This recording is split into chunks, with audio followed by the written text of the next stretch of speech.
Okay, this video is, I guess, an optional video because I want to show you the derivation of this, but I'm not going to ask you to reproduce it. But anyway, it's kind of interesting, so I want to go through it, even though it's going to take a little bit. We're going to work out this formula up here by starting with a triangle here and using the law of cosines. So first up, I'm going to make this be my origin. And I'm going to call this point x1, y1. This point up here is x2, y2. And I'm just going to call this length B, this one A, and this over here is going to be C. So we're going to plug into the law of cosines, and after a good bit of algebraic simplification and stuff, this is going to fall out of it. All right, so let's see. First up, c squared, a squared, and b squared.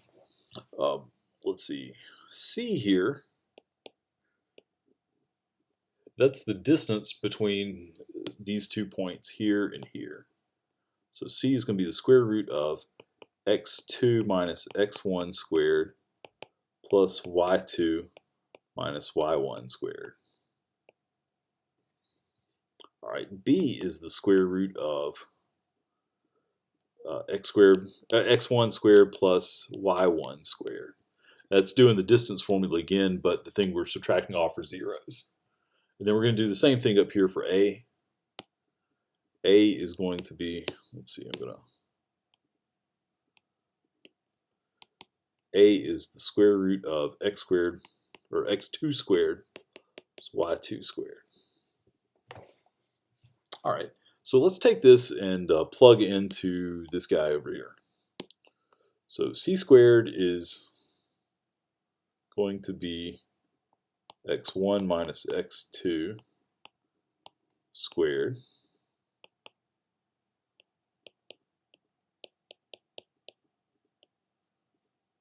And I reverse my x1 and x2. That doesn't really matter though because we're squaring it.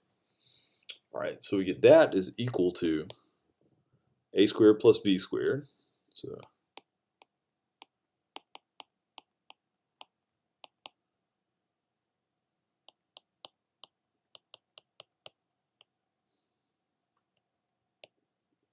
minus 2ab cosine c.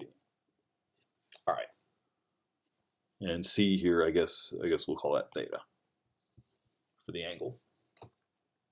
All right, we've got to we gotta square these things out over here.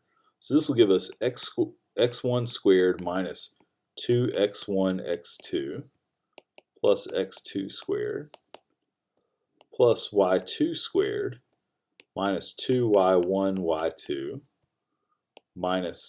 plus y1 squared equals all this stuff.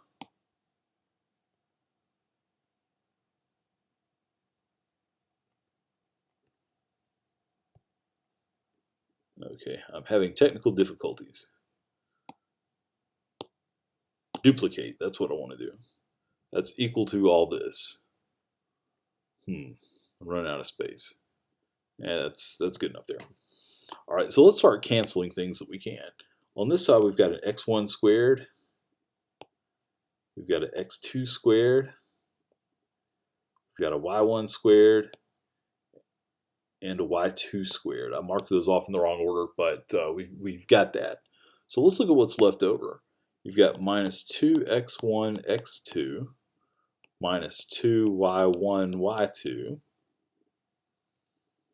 equals minus 2ab cosine theta. Now the first thing you notice is we can divide by 2. We can divide by negative 2. So we're left with x1 x2 minus y1, or no, plus y1 y2, because I'm dividing by negative 2 everywhere, equals ab cosine theta. All right, if you divide both sides of this by AB, we're done.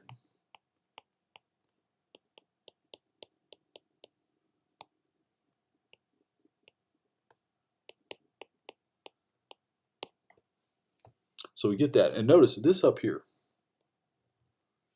x1, x2, y1, y2, that's the dot product of u and v.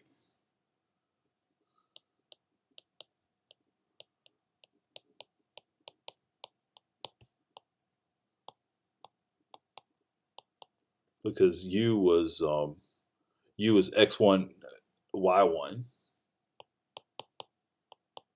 and v was x2, y2.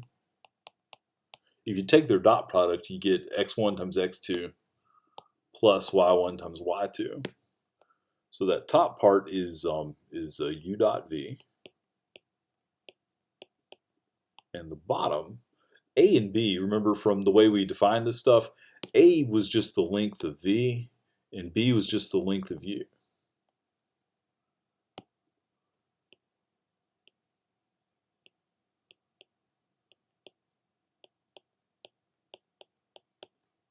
And that's equal to cosine theta. So this just comes from trigonometry, and that's where the formula comes from.